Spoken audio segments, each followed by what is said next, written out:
Hello dear student. तो आज देखिए, आज हम लोगों का क्या प्रश्न है, आपको बोर्ड पर दिखाई दे रहा होगा। ये जो प्रश्न है ना, आपको मैट्रिक बोर्ड में कम से कम 5 नंबर दिला सकते हैं। कैसे भाई? तो क्योंकि ऐसे प्रश्न जो है ना, बहुत ही इजी प्रश्न है। ऐसे प्रश्न हर एक मैट्रिक बोर्ड के क्वेश्चन में होता ही होता है, ठीक है ना। ऐसे प्रश्न बहुत इजी से, और ये क्वेश्चन को अगर ध्यान से देखिएगा ना, तो डेफिनेटली आप लोग को समझ में आ जाएगा कि ये प्रश्न आपको डेफिनेटली आपको 5 नंबर दिलवा सकता है, ठीक है। आप अपना मैट्रिक बोर्ड के अगर प्रीवियस ईयर का कोई भी क्वेश्चन होगा तो आप देख लीजिएगा, उनमें मिलाइएगा, तो आपको ऐसे करके प्रश्न कम से कम 3, 4, 5 तो ऐसे आपको दिख जाएंगे, ठीक है। तो देखिए इस तरह के प्रश्न को बनाते कैसे है। देखिए पहला प्रश्न क्या लिखा हुआ है, 3 लगातार प्राकृतिक संख्याओं का माध्य होगा। 3 में 4 ऑप्शन दिया गया है, तो 3 लगातार प्राकृतिक संख्याओं का माध्य क्या होगा, ध्यान से देखिएगा। तो प्राकृतिक संख्या हमेशा 1 से स्टार्ट होता है, ठीक है। तो देखिए, तो इनको क्या कर लेंगे, माध्य निकालना है ना, तो माध्य बराबर,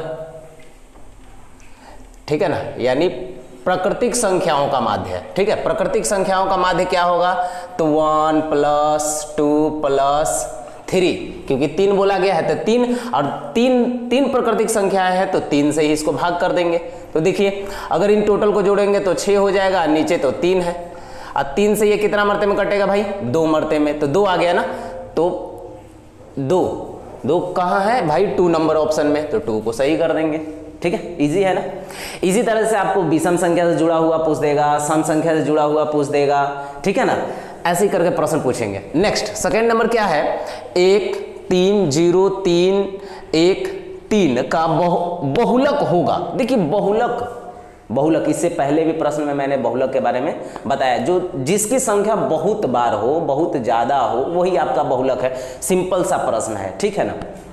तो देख रहे हैं 3 की कितने बार है भाई, 3 बार, यानी 3 की संख्या ज्यादा है, इसलिए आपका डायरेक्ट आंसर हो जाएगा यह 3, ठीक है। अब नेक्स्ट प्रश्न चलते हैं।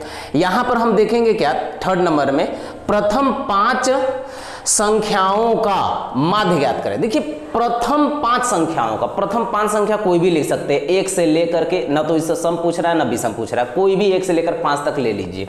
देखिए तो जो भी प्रथम अगर 5 संख्या अगर लेते हैं तो क्या आएगा भाई, उसका माध्य, यानी 1 + 2 + 3 + 4 + 5, ठीक है ना। इसको 5 से डिवाइड कर देंगे। अगर 5 पूछा जाएगा तो आपको 5 ही लेना होगा।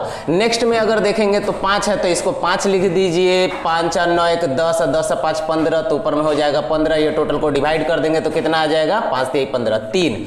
तो इसका आंसर क्या हो जाएगा, 3। तो 3 यानी पहला नंबर ऑप्शन सही हो जाएगा। प्रथम 5 संख्या, जितनी संख्या पूछा जाएगा ना दोस्त, तो उतनी संख्या से डिवाइड कर देना। अगर 3 पूछा जा रहा है तो 3 से ही डिवाइड करेंगे, 5 पूछे जा रहे हैं तो 5 से ही क्या करेंगे, डिवाइड कर देंगे। नेक्स्ट अगर चौथा नंबर प्रश्न को देखेंगे तो प्रथम 4 सम संख्याओं का माध्य, यानी अगर 4 पूछा जा रहा है तो 4 से ही डिवाइड करेंगे। लेकिन सम संख्या, एक बात याद रखिएगा, यहां पर सम संख्या की बात पूछा गया था, और यहां पर क्या पूछा गया, प्राकृतिक संख्या का बात है। जो चीज मेन है ना, उसको हाईलाइटेड जरूर कर लीजिएगा आप लोग एग्जाम में। चलिए यहां पर क्या पढ़ना है भाई, तो सम संख्या। तो सम संख्या क्या हो भाई, 2 होगा, 4 होगा, 6 होगा और 8 होगा, यही होगा ना। यहां पर 4 ही सम संख्या पूछा है, और नीचे में 4 पूछा गया तो 4 से भाग कर देंगे। 8 × 2 = 10, 10 × 10 = 20 हो गया। तो 20 और 4 ही है ना, तो 4 × 5 = 20, यानी 5 मरते में, तो 5 है इसका आंसर। ऑप्शन नंबर ए 5 हो गया, ठीक है। आई होप कि आप लोगों को समझ में आ रहा होगा। अगर किसी तरह का कोई कंफ्यूजन हो तो मैसेज जरूर कर दीजिएगा। 5वें नंबर क्वेश्चन क्या पूछा जा रहा है, निम्नलिखित में से कौन कॉट के बराबर है, यानी कॉट थीटा के बराबर है। यहां पर ध्यान रखिएगा, कॉट याद रखिएगा, cot theta = cos theta / sin theta, तो cos थीटा / sin थीटा, बस ऑप्शन नंबर बी सही हो गया। कुछ नहीं था, ऐसे प्रश्न आपको जो है ना हर एक मैट्रिक बोर्ड के एग्जाम में मिलेगा ही मिलेगा। मैट्रिक बोर्ड ही नहीं, इससे अपर क्लास में भी जाइएगा, किसी कंपटीशन लेवल में भी जाइएगा ना, तो ऐसा प्रश्न दिया रहता है, ठीक है। और कभी कभी हम लोग सोचते हैं ना कि भाई ये प्रश्न बहुत ही हार्ड है, लेकिन होता बहुत ही आसान है, ठीक है। चलिए इसी तरह से मिलूंगा अगला नेक्स्ट वीडियो में, ठीक है।